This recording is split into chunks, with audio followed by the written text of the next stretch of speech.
morning, everybody. I hope you're having a great weekend and things are going well for you. We're still having our COVID stuff around here. I sure hear a lot of flat earthers that don't believe COVID's a thing. I guess until it touches somebody they know, they're just going to deny everything, right? So today I want to talk to you guys about science. It seems to me, and I hear it all the time,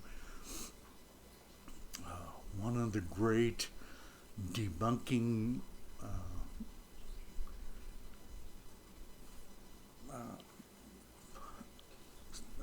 items that these flat earthers use, and I've seen, Nathan Oakley, Sleeping Warrior, Witsit Gets It, a bunch of these guys that one of their things is to grill somebody and then say, well, that doesn't follow the scientific method, so it's invalid. And so I want to talk to you about the definition of science. Puzzles me why we have to define science to intelligent adults, but in any case, defining what science is a big thing. So let me just kind of read to you. I guess it was Sleeping Warrior that came up with his definition for science. He looked this up in the Merriam-Webster dictionary, which is a very valid dictionary. However, it's written for mostly secondary school use, and I'm sure if you check the writing level of that Merriam-Webster dictionary is about a 6th grade level. So these are like 10, 12-year-olds. This explains to them these very complicated definitions. So I found a better definition, and this is from the Collier's English Dictionary, complete and unabridged. The one I used was 12th edition, 2014, and its definition is that science is the systematic study of the nature and behavior of the material and physical universe based on observation, experiment, and measurement, and the formulation of laws to describe these facts in general terms. It seems to me that's a very good definition. Again, we can add to that, science is the knowledge so obtained, or the practice of obtaining it. Any branch of this knowledge, biology, chemistry, geology, any body of knowledge organized in a systematic manner. To me, that's an important definition because science encompasses a lot of things, and these flat earthers seem to think they can just narrow it down to one little narrow set of rules that excludes, 90% of everything that could be called science. A skill or technique. So, there's a lot more to science, what I think is science, than there is in the way some of these guys believe. Can I prove it? Oh yeah, I can prove it. So if you want to go against that definition, just let me know. I can argue you down just as well as anybody. So here we have a very sort of generalized definition of science that I think encompasses enough of the way things work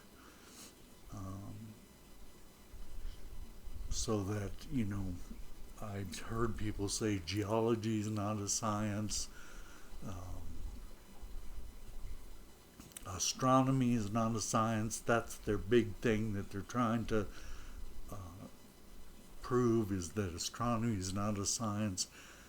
But that's not true. That is not true. Okay?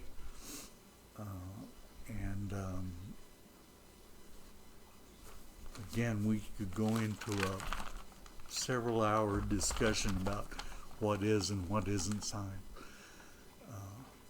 The thing I like about this definition is it's like the acquisition of knowledge. So, there are a lot of things that you could see as science because it's a systematic acquisition of knowledge through observation, experiment, in a systematic method.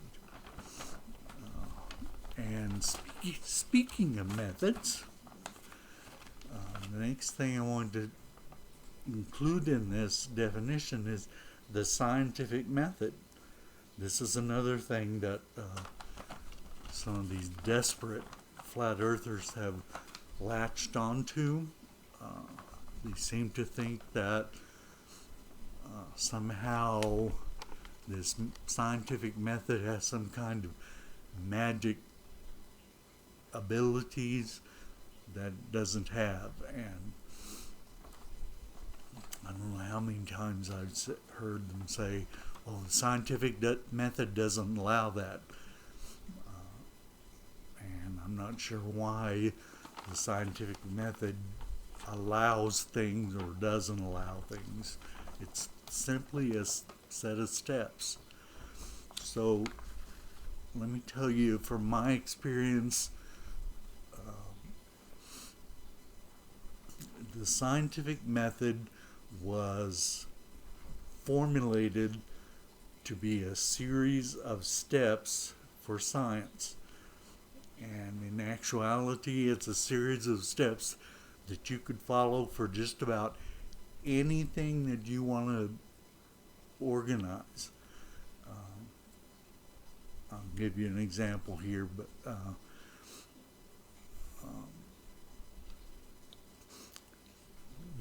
if you think, my glasses fell off.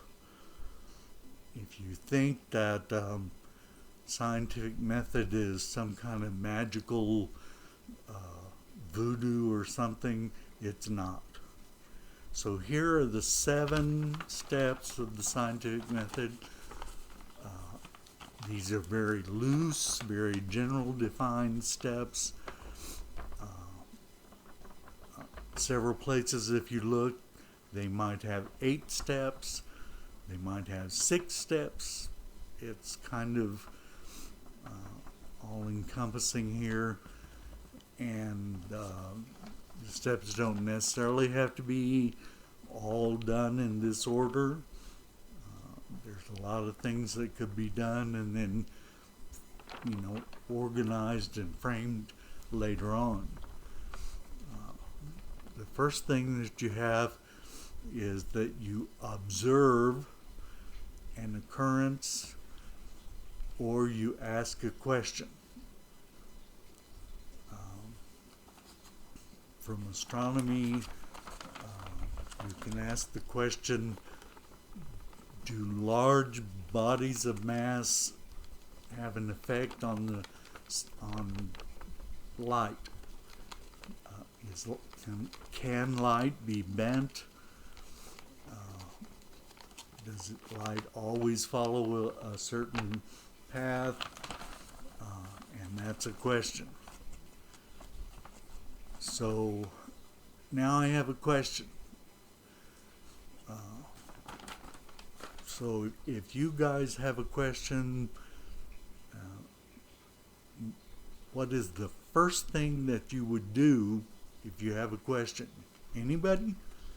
Come on, tell me something that you would do right away if you had a question. Let me give you a down-to-earth example here. Suppose you had a question about breeds of horses. How many breeds of horses are there? So where would I go to find that out? In these days, you go to the internet, you go to Google, you start looking things up.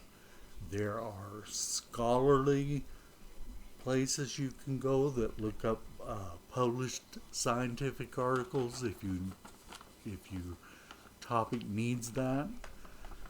There are places to go where people have published work that goes along with what you're doing. If you're an astronomer and you have a question, you probably know a lot of places that you already go to look for things. So researching this topic that's vital. I mean, why spend money and do work on something that somebody has already done? The next thing, you formulate a hypothesis. You formulate a hypothesis, which means a hypothesis is a organized way of formulating your question into testable ideas. So again, let me give you an example. We talked about the bending of light. So we can say large bodies of mass do not bend light.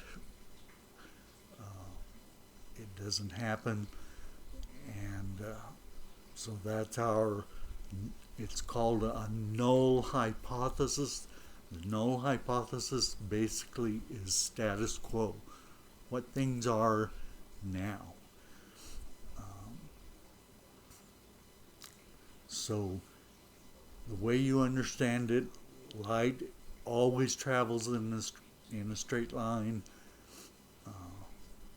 eternally, and so that's your status quo.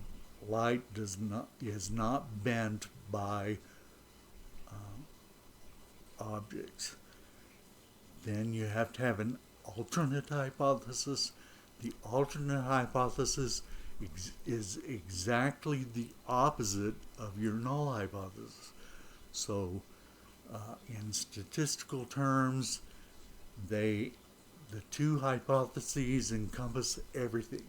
So make sure that whatever's in your null hypothesis is not part of your alternate, and vice versa.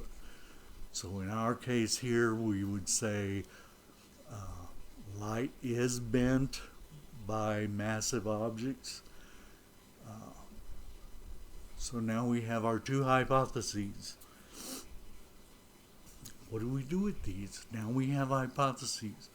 So our next step after we have hypotheses is to design and conduct an experiment.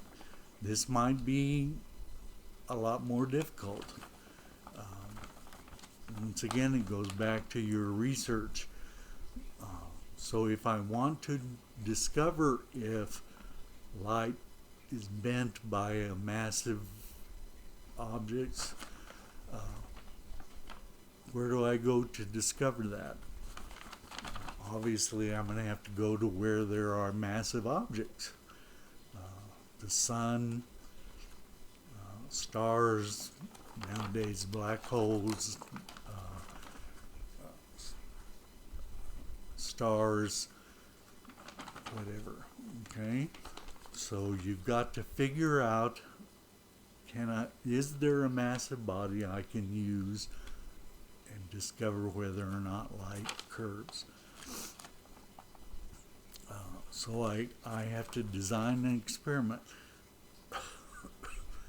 It turned out for the guys that did this that designing an experiment is rather difficult, mainly because a lot of these large bodies like the sun put out an awful lot of light of their own. So they kind of drown out the light that you may be trying to follow. So the guys that designed this experiment, they decided if you waited until a total solar eclipse, you could measure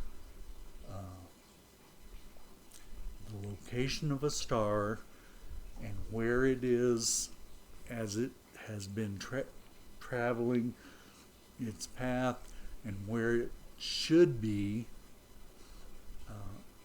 if light was totally straight and not being curved.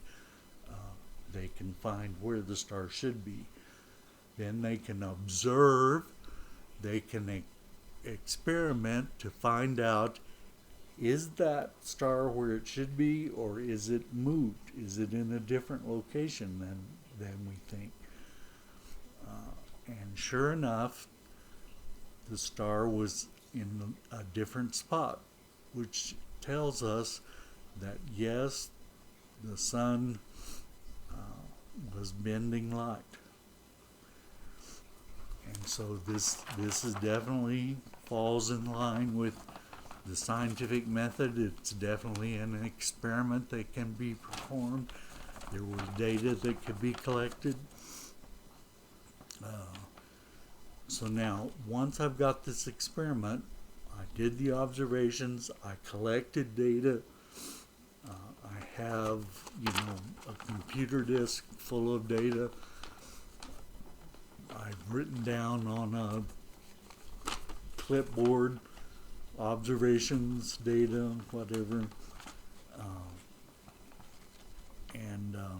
So that's the next step of the scientific method.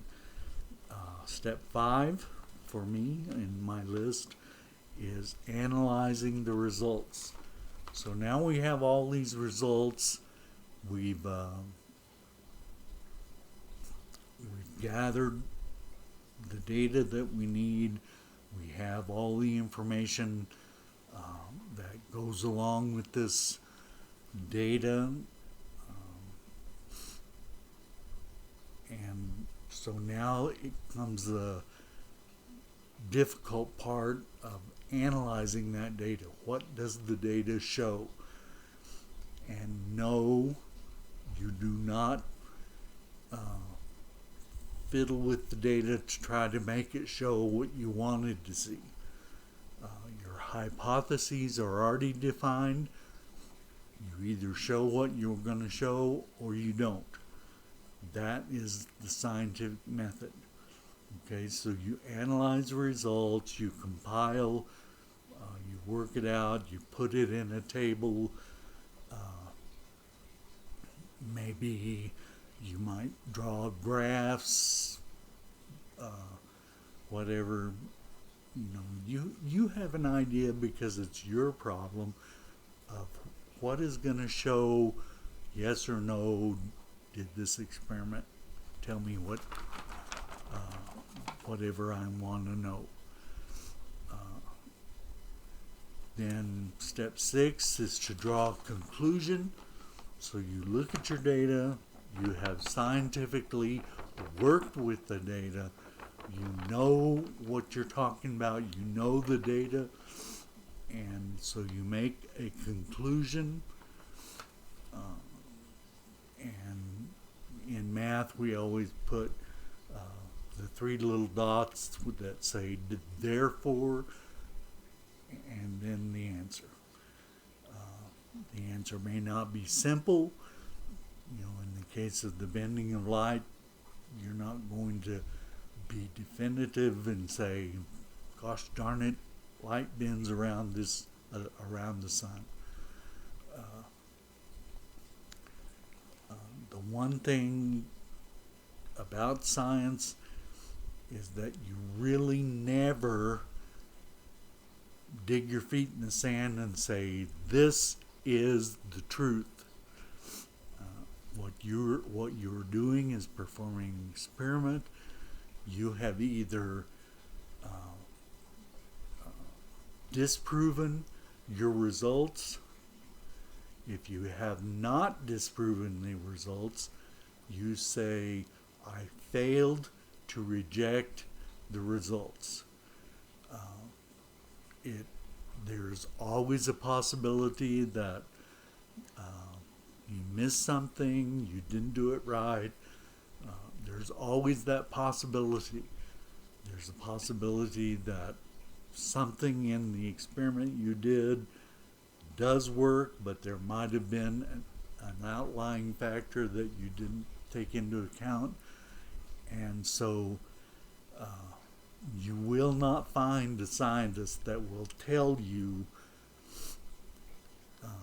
this is 100% proof that happened. Okay? I used to hear an old experiment about swans.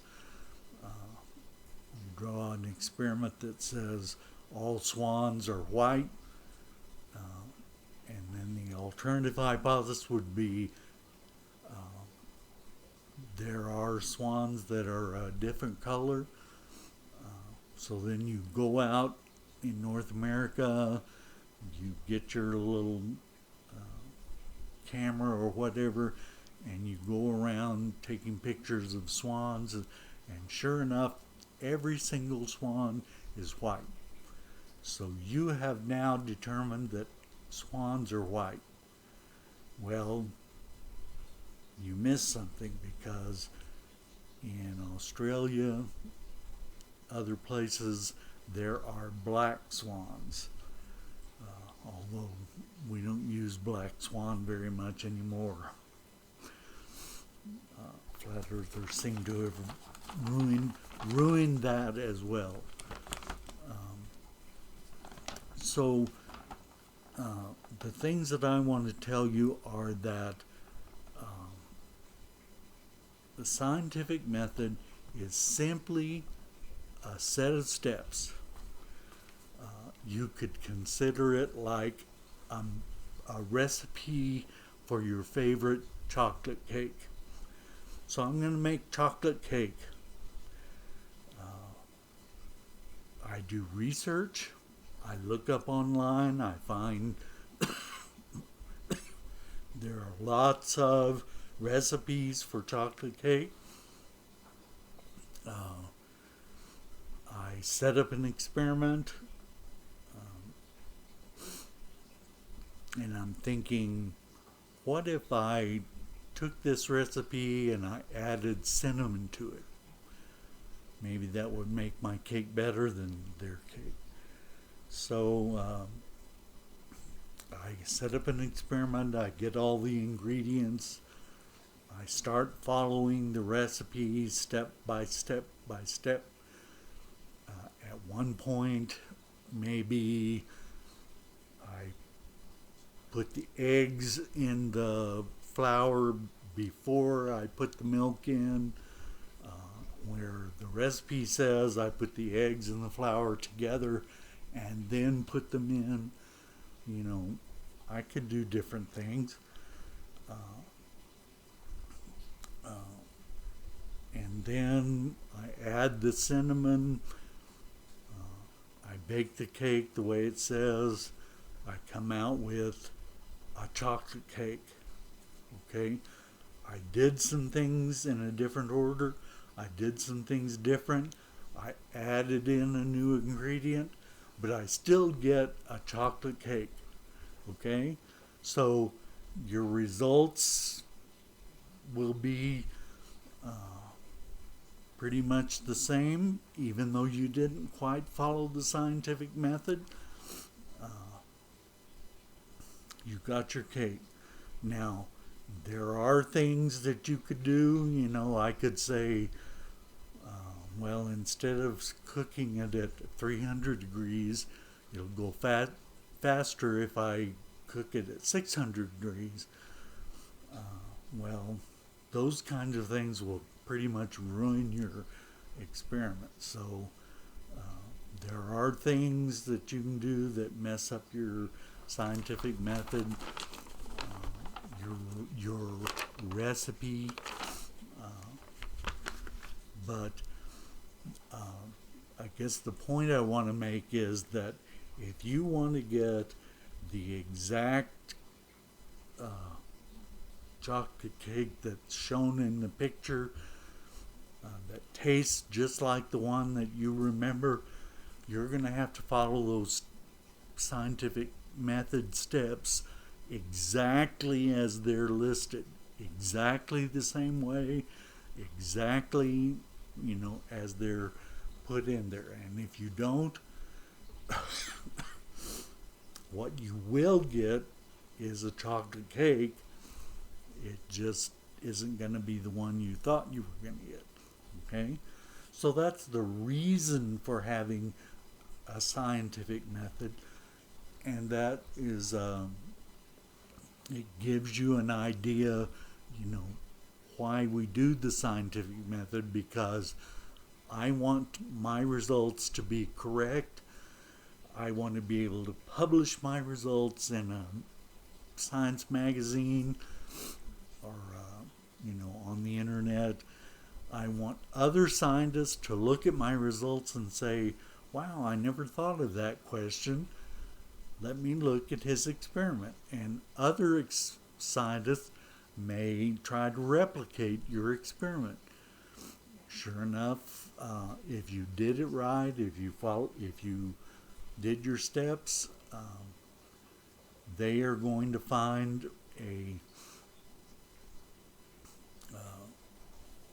the same result you got.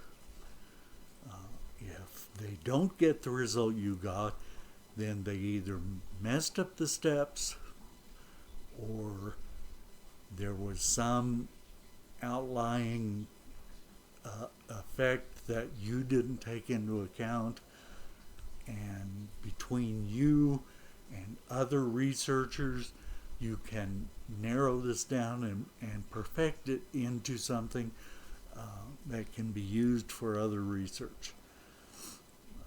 And this is what I wanted to get at about science, and I'll probably repeat this through every time I talk to you guys. I'm of the firm belief, and you can look it up anywhere, I'm of the firm belief that all science is built on the preceding science. That's one of the big problems with flat earthers. They seem to want to just wholesale throw out everything. Every piece of knowledge we have, we're going to toss it out, all the way from Aristotle and Plato all the way to 2020.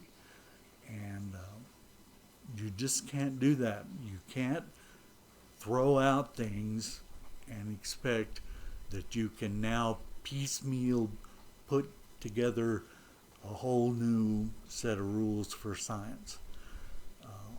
One good example I have, and I know Sleeping Warrior doesn't watch my videos, but one of their big things is about burden of proof.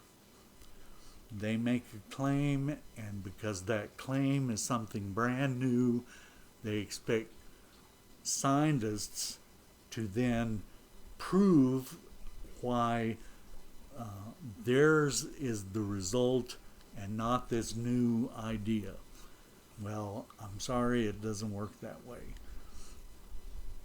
If you have proven science that has come through the centuries and has proven and proven and reproven, and other things are built on that science, you can't come along and say that's not valid.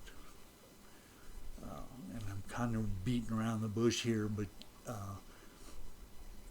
mainly I'm talking about gravity. They're saying gravity is not a thing, it's fake, everybody knows it's fake,